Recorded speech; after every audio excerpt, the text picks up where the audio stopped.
Pria itu melemparkan pisau terbang ke dalam pantulan air. Kemudian ada darah mengalir keluar dari air. Seorang pembunuh tiba-tiba muncul. Pria itu mengeluarkan pedang dan langsung mengirimnya ke Nereka. Kemudian semakin banyak pembunuh yang muncul. Ekspresi pria itu sangat dingin. Dia menyeret pedang panjangnya dan terus melakukan pemburuan. Aksinya sangat cepat dan sengit. Satu trik, satu nyawa. Pria yang sangat hebat ini namanya Dongge. Dia adalah seorang pendekar pedang. Dia hanya butuh satu trik untuk membunuh orang. Karena tidak ada yang selamat dari dua trik di bawahnya. Hari ini Dongge diperintahkan oleh gurunya untuk memusnahkan musuh. Dia berjalan maju perlahan-lahan, dan bersiap membunuh musuh terakhir. Namun musuhnya adalah seorang bayi kecil. Bahkan dia memberi senyum padanya. Senyumnya kecilnya sangat lucu. Dongge yang berdarah dingin juga langsung berubah. Jadi dia membuat keputusan yang berani. Tinggalkan nyawa untuk musuh ini. Tapi keputusan itu membuatnya diburu oleh rekan-rekannya. Tapi melawan para lawan yang lemah ini, Dongge hanya perlu pedang untuk menghabisi mereka semua. Kemudian mereka datang ke restoran. Nenek yang tampak baik di depannya juga seorang pembunuh. Untungnya, Dongge sudah menyadari dari awal. Sebenarnya, saat Dongge memutuskan untuk meninggalkan bayi itu, dia tahu bahwa hari-hari ke depan akan diburu. Untuk menyingkirkan rekannya, Dongge membawa bayi itu pergi ke kampungnya. Setelah perjalanan panjang, mereka datang ke gurun. Dia ingin meminta bantu teman lama di sini. Tapi dari mulut kurcaci ini dia mengetahui bahwa teman lama sudah meninggal. Tapi sini sangat terpencil dan sempurna untuk berlindung. Sehingga Dongge memutuskan menetap bersama bayi itu. Tapi dia adalah pria dan tidak bisa mengurus anak kecil. Untungnya, dia bertemu seorang gadis di kota bernama Lin. Lin sangat menyukai bayi, dia sering datang membantunya. Saat yang sama, para penduduk setempat juga sangat baik dengan mereka. Ini membuat Dongge yang dingin merasakan hangatnya kehidupan. Untuk mendapatkan uang, Dongge menjalankan laundry milik teman lamanya. Lin juga datang membantu dan menghasilkan uang bersama. Hari itu saat Dongge bermain kartu dengan kurcaci, dia mengetahui kehidupan miskin Lin. Rupanya 10 tahun lalu, seorang ketua badit tertarik dengan kecantikan Lin.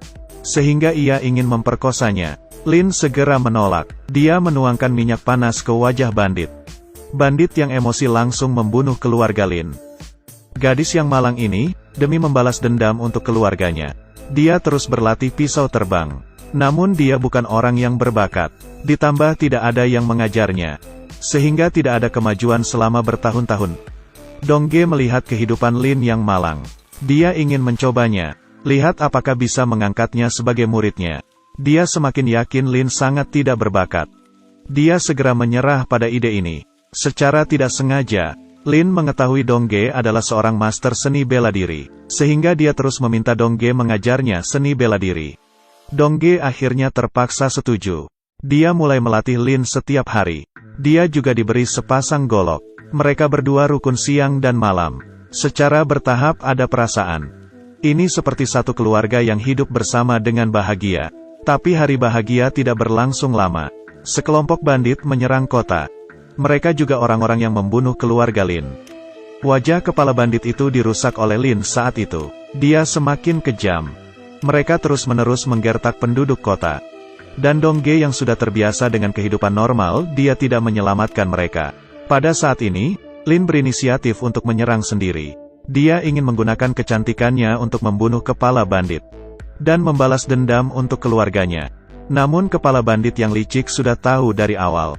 Dongge muncul tepat waktu di saat krisis.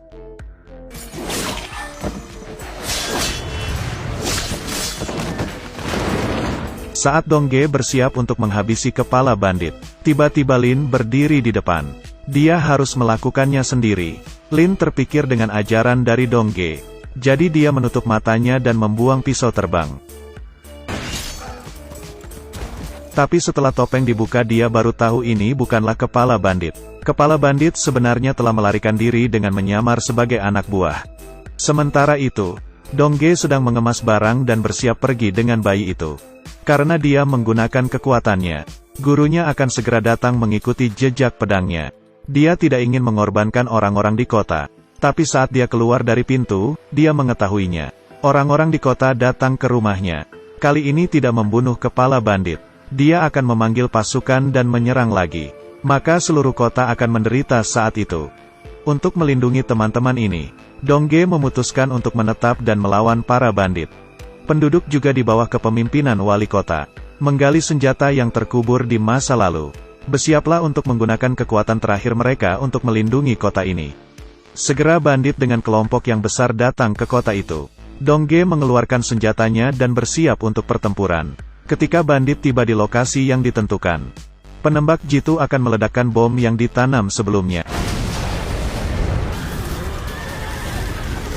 Dalam kabut asap, seorang master yang jago muncul di tengah-tengah. Dia melakukan pembunuhan dengan kejam. Bandit yang tersisa tidak banyak berlari ke tengah kota, tapi mereka tidak tahu mereka masuk ke perangkap lain.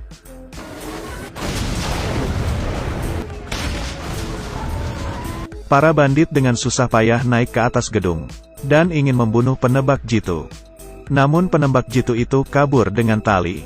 Detik berikutnya,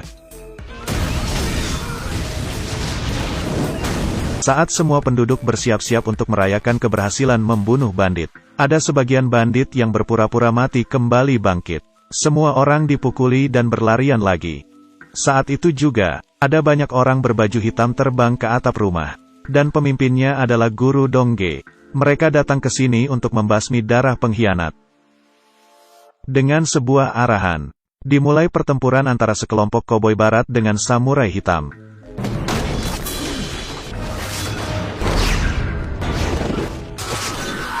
Pada saat ini, Dongge keluar. Dia meminta Lin membawa bayi itu pergi dulu. Dia akan melakukan sisanya. Namun bayi itu dibawa pergi oleh kepala bandit. Mereka juga menggunakan ruang kecil, menghabis samurai hitam yang tersisa. Dongge yang cerdas mematikan lampu di koridor, dan memulai aksi perburuannya.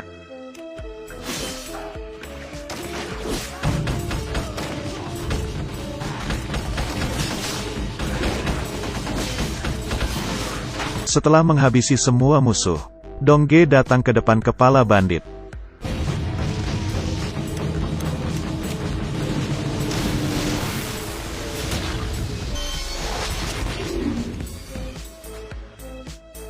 Jelas bahwa kecepatan Dongge sudah lebih cepat dari peluru.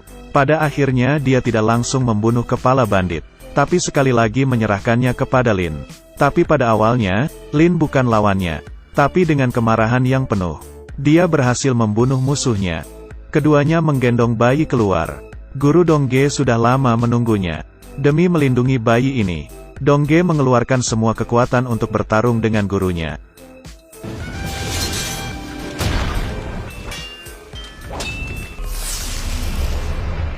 Akhirnya Dongge menang. Tapi ini bukan akhir cerita tapi masih awal cerita.